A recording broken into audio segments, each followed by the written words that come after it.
to the dark side. And that's what I do. I'm the Darth Vader of financial information. And why do I do it now? I've lived here for 35 plus years. I haven't had to work in a long, long time, but I'm on a mission to make you guys wealthy. Now, what greater project in life is to make Nimrod morons rich? What greater? There is no. I underestimated the pig fucker. God love you. I mean, if I would have bet $1 trillion, that wouldn't have happened. I would have bet all the money on the fucking planet, all the Bitcoin. It's overwhelming to me. It's like making an Einstein out of a rock. You never can underestimate how wrong you can be. And I was wrong, and I take my hat off to the Belfast kid. If you want it bad enough, kids, you can do it. It's all in your emotional bank account. We're talking about a kid that we're going to spend some time discussing, and he's going to do a webinar for us.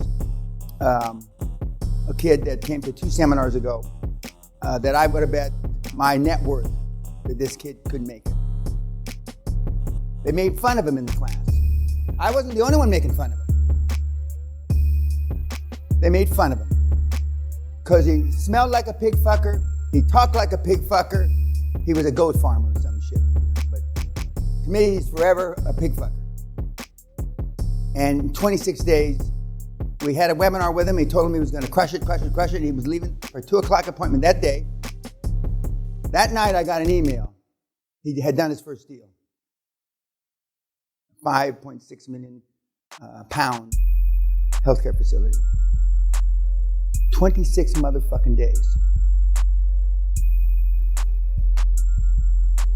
And the entire class laughed at him. Not dissimilar to when they used to laugh at Josh Kim.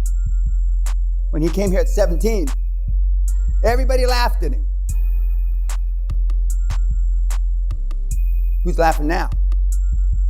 Now, it's no accidents or coincidence that those two estates look alike.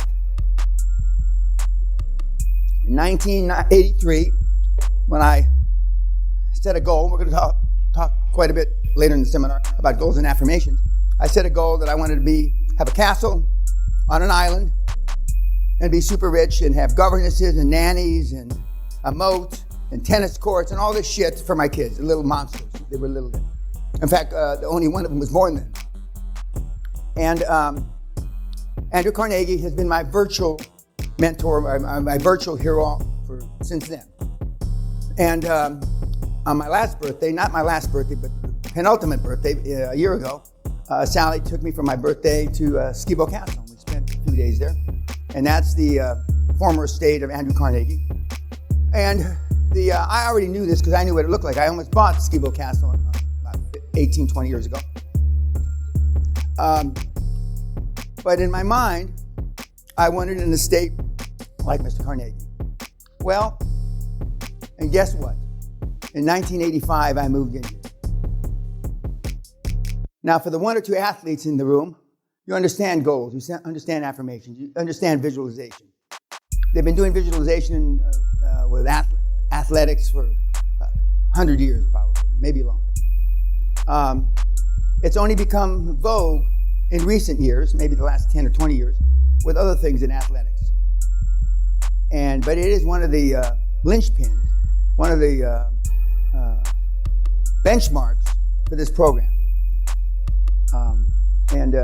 Another linchpin or benchmark, some of you, maybe most of you, believe in something, a higher power, and I'm not here to sell religion, believe me, but you believe in that. You've never seen it, have you? You've never seen a God or you've never seen it, right? You have faith.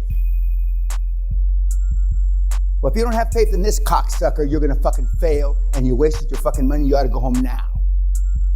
And there's no refunds. So you better believe in something, because you will fucking fail big time. And then you go to Reddit and say QLA doesn't work. And what you really ought to say is, I'm a cunt, a miserable cunt, and I ought to douche myself every morning because it didn't work, because I didn't work.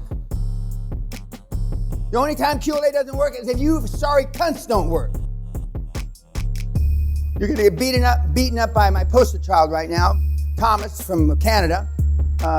the day, second to last day, and he's going to say, look in front of you, look behind you, look to the left and look to the right, and they're all going to fail.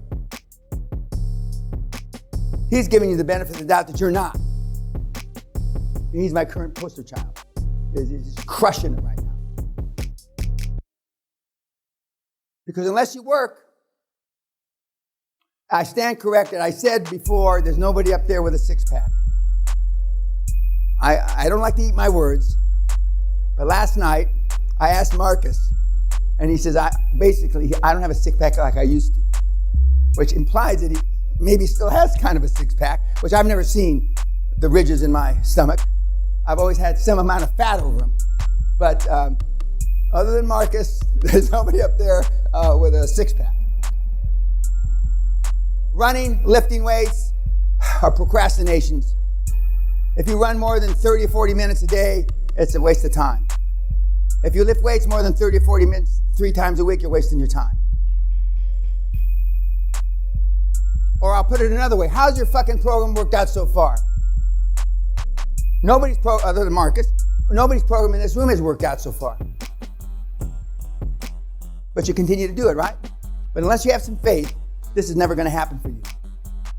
Never. And when we were at Skibo, this estate is much nicer appointed than that. I'm sure if he was still alive, it wouldn't be like, I wouldn't be able to say that. And even though he was only about this tall, when you go through the estate, and we stayed in my daughter's suite, right next to his suite, and the doors are the regular size, but the door handles are here. And I didn't really notice it because almost all the doors were open. But then when I finally had to open a door, and I had to go because it was short. But that's been in my head since the early 80s. When I grew up, they used to say, when you grow up, who do you want to be like? Well, when I grew up, I wanted to be an alpha male like my dad, and I wanted to be Andrew Carnegie, though. But if you don't have faith, kids, you're going to have a fucking tough time.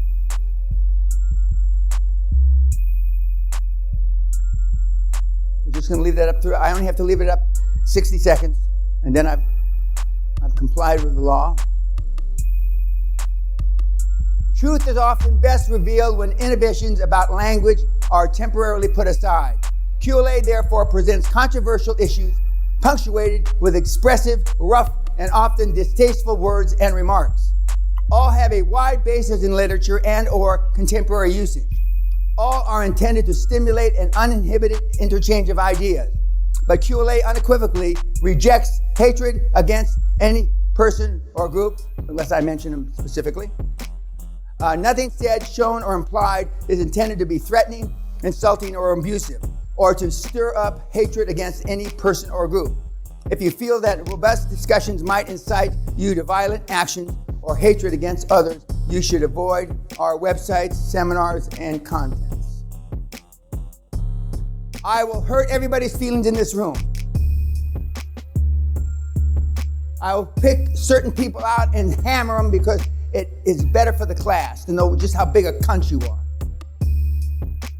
I take no prisoners because the world doesn't take any prisoners. There's only one gold medal guy in an Olympics just passed, for each event. I take that back. There's 2 in the high jump because they split the gold medal, which was surprising to me, but I'm here to produce gold medal winners in whatever you do. Most of you got married for the wrong reason. Most of you had kids for the wrong reason. Most of you were born for the wrong reason. I will prove to you before the seminar is over, at least half of you are by accident. You should have rolled down your fat mama's leg. But instead, one of those 400,000 or 500,000 little sperms hooked up and produced you. And God, aren't we lucky? I go through the seminar and say, what's the highest performance? And I ask you in the literature, what's the highest performance thing you've ever done? I ask you, what's the highest performance thing that your partner has ever done? I ask you, what's the highest performance thing your mother, father have ever done? Brother, sister have ever done? And when it's 0, 0, 0, 0, fuck all, you know why you're here.